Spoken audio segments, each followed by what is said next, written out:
Have you ever pictured a garden just floating 30 feet above the busy streets of New York City? Well, that's the High Line. It's this incredible park built on an old, abandoned railway. And its story, well, it's a wild ride through decay, rebirth, and the really complicated truth about what happens when a city decides to reinvent itself. So those are the words of the actual design team, the very first time they went up there. Just try to imagine that for a second. You step onto this rusty, forgotten structure and you find yourself in a lost world, a wild meadow just floating above the chaos of the city. That feeling of discovery, that's really the heart of the whole High Line story. All right, so let's get into it. How does something like that even happen? This is a story that has everything. Dangerous trains, a secret garden, a few passionate citizens who wouldn't take no for an answer, and a design idea that would totally change how we think about parks and cities. To really get what makes this park so special, you gotta go back, way back. We have to understand what was there before. And the story of the original railway, it doesn't start with flowers and beautiful design. Nope, it starts with a deadly, serious public safety problem. I mean, seriously, can you imagine? Giant freight trains rumbling down the same streets where people are walking and kids are playing. It got so bad they had to hire actual cowboys on horseback. They called them West Side Cowboys, to ride in front of the trains waving red flags just to warn people. It was chaos. The city knew they needed a big, radical solution to get those trains off the street. So in 1934, the elevated railway opens. It was this amazing feat of engineering, literally slicing right through the middle of buildings to deliver meat and milk and everything else. But you fast forward a few decades to the 60s, and trucking starts to take over. The railway just became obsolete.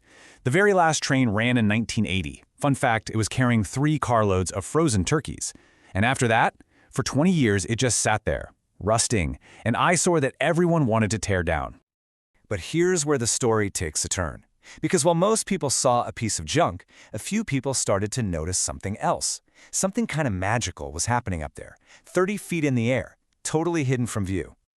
This wasn't a planned garden, you know. This was just nature's comeback story. The wind and birds brought seeds, and this beautiful, self-sown landscape just took over. It created that unexpected wilderness the designers talked about. It was that wild, rugged beauty that sparked the whole idea to save it. And what's so cool about this part is that the whole thing was completely grassroots. The founders, Joshua David and Robert Hammond, they weren't big-time developers or city planners. They were just 2 regular guys who lived in the neighborhood and saw something amazing. They started a group called Friends of the High Line, got people excited, fought to stop the demolition, and somehow they actually convinced the city to get on board. So they saved the structure. Amazing. But then came the really hard part. How do you turn this industrial relic into a world-class park without totally erasing its history, its soul? The design team had this brilliant idea they called agrotecture. It's basically a mashup of agriculture and architecture.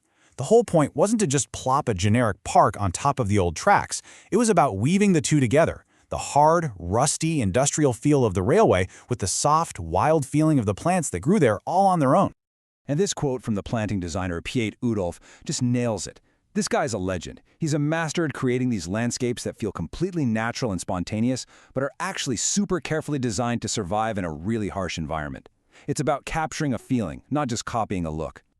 And that's exactly why you see plants like little blue stem grass that just glows in the autumn sun, or the bare branches of staghorn sumac making these cool, dramatic shapes against the winter snow. The park was designed to be a living, breathing thing that changes all year round. So every single time you visit, it's a completely different experience.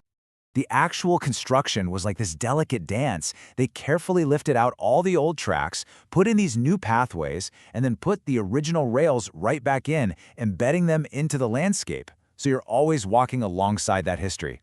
The first section opened up in 2009, and, well, it was an instant hit. But the success of the High Line wasn't just a local thing. It sent these massive ripples across the entire world of city planning and design. Just to give you a sense of how popular it is, the park gets around 8 million visitors a year. I mean, that's more people than visit the Statue of Liberty. It immediately became a must-see for tourists and this beloved little escape for New Yorkers. And the economic impact? Whoa, it was staggering. It kicked off this huge real estate boom with all these fancy condos designed by star architects popping up right next to the park. New businesses, galleries, and restaurants flooded the area. It became a huge cultural hub. And this is probably its biggest legacy. Cities all over the world started looking at their own forgotten infrastructure, old railways, canals, viaducts, and they stopped seeing them as problems to be demolished. They started seeing them as opportunities.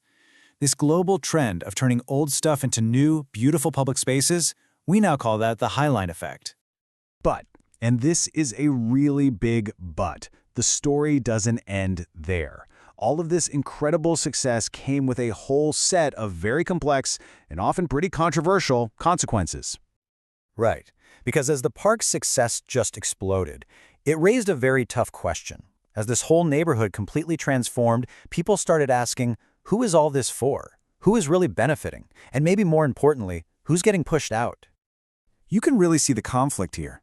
The dream was for this unique neighborhood park that celebrated history and nature. But the reality, for a lot of people, is that it became a victim of its own success. It's now a packed tourist attraction in one of the most expensive neighborhoods in the city. And that tension is really at the core of the debate about the Highline. Yeah, and the criticisms are pretty serious. The Highline is now a textbook case of what some people call eco-gentrification. That's when a new green space, which is supposed to be for everyone, drives up property values so much that it pushes out the very community it was supposed to serve. That gritty, industrial character of the old meatpacking district, it's pretty much gone, replaced by a much more uniform, high-end vibe. And honestly, on a busy day, finding a quiet moment up there can feel almost impossible. And all of this leaves us with a really powerful final thought. The Highline is without a doubt a masterpiece of design. It's an incredible testament to what community activism can achieve.